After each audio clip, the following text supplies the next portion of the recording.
Koloid. Koloid dibagi menjadi 5 bagian, yakni aerosol, sol, emulsi, buih, dan gel. Berikut adalah beberapa sifat koloid, yakni efek Tyndall, gerak Brown, absorpsi koloid, koagulasi koloid, koloid pelindung, dialisis, dan elektroforesis. Di sini kita akan membahas sistem koloid tentang sol yang akan menjelaskan pembuatan kaca berwarna.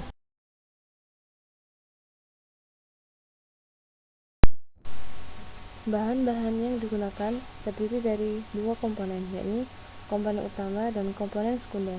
Komponen utama terdiri dari pasir, soda atau Na2O, feldspar, boraks, kulit, dan bahan stabilizer.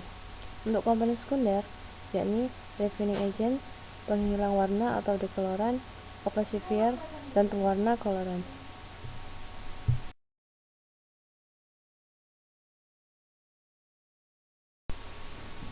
Proses selanjutnya yakni proses pembuatan. Proses pembuatan dilakukan dengan beberapa tahap, yakni 1. Persiapan bahan baku atau batching. Pada tahap ini dilakukan penggilingan, pengayakan bahan baku, serta pemisahan dari pengotor-pengotornya.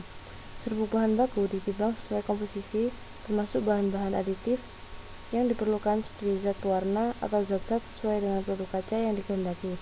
Pengadukan campuran bahan baku dalam suatu mixer dilakukan agar campuran menjadi homogen sebelum.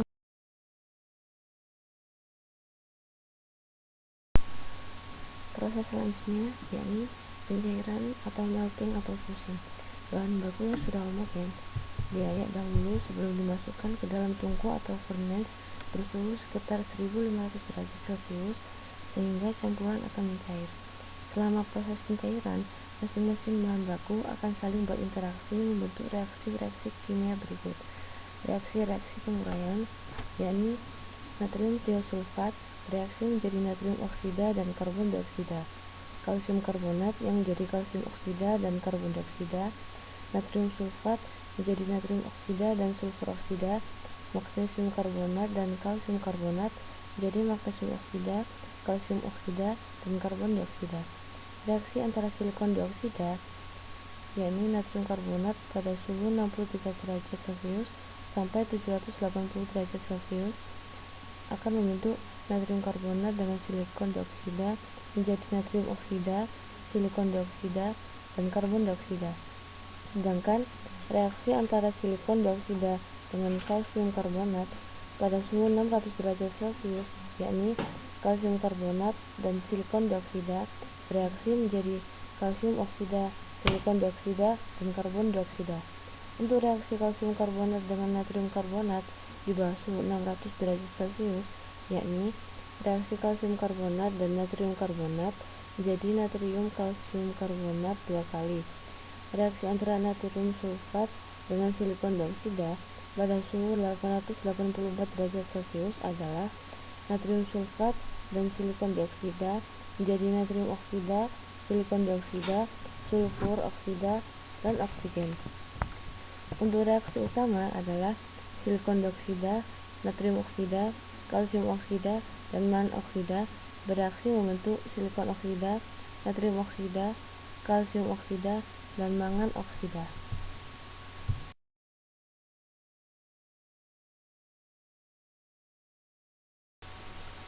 Proses selanjutnya yakni peleburan kaca. Tungku sebagai tempat mencairkan campuran bahan baku kaca terbagi menjadi 3 jenis, yakni pot furnace, tank furnace, regenerative furnace. Bahan kaca yang berbentuk cair lalu dialirkan ke dalam alat-alat yang berfungsi untuk membentuk kaca padat sesuai yang diinginkan. Proses keempat yakni annealing.